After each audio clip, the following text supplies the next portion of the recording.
Long Beach State here, Mason Briggs, Simon Zorby, and head coach Alan Knight. Coach, if you want to start with the opening statement, then we'll move to questions.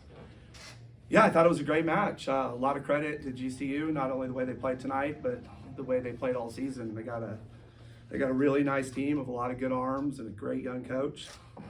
Did a lot of good things. With a lot of respect for what they're doing. I thought we had a good opportunity to put the first set away, and we didn't. I thought we showed a lot of composure coming back and playing the way we did in the second, third, and fourth set. So, huge credit to our passers, huge credit to Dayton's offense, and I thought the guys showed a tremendous amount of composure and execution in some of the critical moments of that, especially that third and fourth set. So, yeah, we get that out of the way, which is a huge relief. Always, you need to win in advance, and we're happy with that. And we get to prep, have a day off, and prep for UCLA, and we're excited for that opportunity. Simon Vainlips here from Off the Block. You look at your numbers offensively, defensively, off the chart. What were you able to do to be so successful tonight on the court? Honestly, it doesn't come down to me. It's what my team does. So when we talk about attacking, the passing was just perfect. There's no doubt. My setter, Aiden, he's able to give me perfect situations to just feast, basically.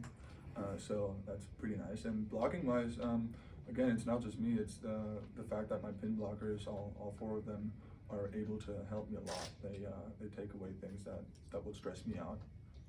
So the numbers might look like it's all me, but most of that is my pins helping me out. So yeah, pretty good. Well, I do want to ask you about your late match service run. What were you seeing on the court, especially in that ace moment where you were able to get it? What was the mindset for you back there? Honestly, I just went for the serve, and I think I got lucky. Sometimes you have a great serve, and you end up with a perfect pass, and you don't get a point. And in that case, I just got lucky. There's no way of saying that it was a better serve than the other ones. Like, that's just how it is. Okay. Coach, I know people are wondering, so we'll get this question out of the way. Obviously, Nathan, super talented player, opted to start him instead of Sapanis. Can you just take us through the mindset as a coach of what made you make that move? He wasn't feeling very good. Yeah, there was not a lot of thought to it. Soda's had a rough, last 24 hours and was struggling a little bit. And we have a lot of faith in Nate. And to be really, really honest, we thought it was better for our team to put him out there and try to play well with Nate, win the match, hopefully, or bring Sodas in if we needed to, and try not to deplete him. But he was itching to get in there for sure, and did a great job. He didn't miss a set or a match for us, and didn't come out of one match the entire season. So, he needed to get in there when we were down. But I had so much faith in Nathan and the fact that we had a pretty big lead in the first set, and it certainly wasn't on Nate. We needed to close that out and hopefully finish what we tried to do. But yeah, it wasn't a big tactical coaching move. Man, I do want to ask, in the fourth game during that media timeout, saw you spent a lot of time talking one-on-one with Simon. Anything in particular you were going over in that moment? Yeah, it's just the themes of the match, making sure we're clear. Our middles do a lot of communicating to our pin blockers, and the coaches need to make sure that we're communicating with the middles so we can get that information in. And I think it's just important for the head coach and the middle that's in at that time coming out of the timeout that we're on the same page, and that's all it was.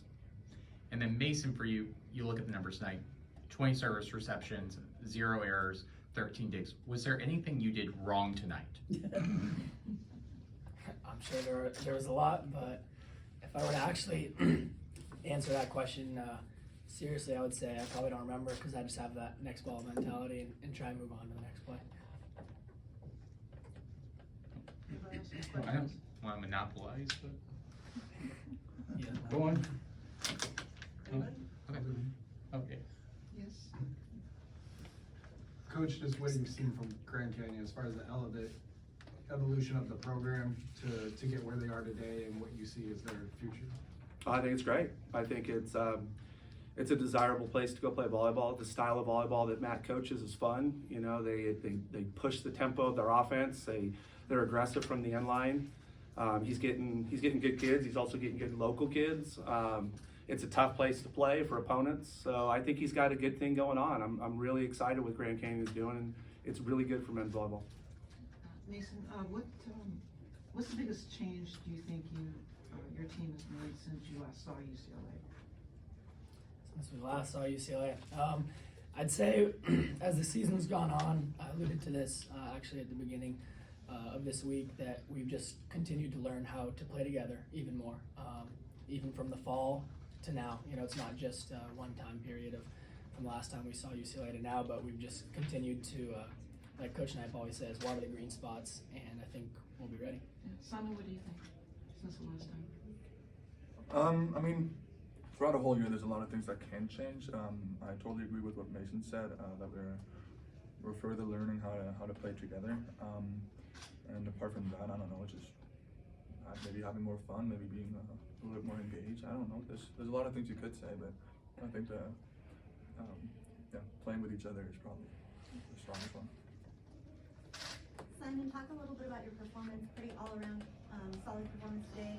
10 kills, 8 blocks, very high hitting percentage of .909. Just what was working for you tonight? The team. I mean, yeah, it's. I probably got to a point where all things kind of work together.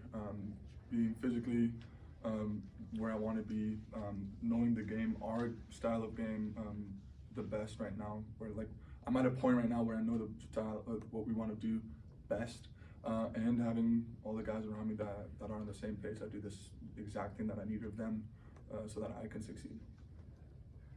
Alan, you called timeout in 2020, and then after the final couple of match points, what was the message to the team?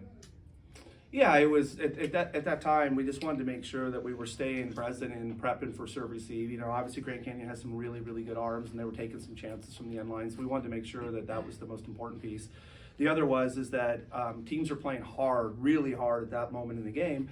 So we weren't. Not every first ball was a kill.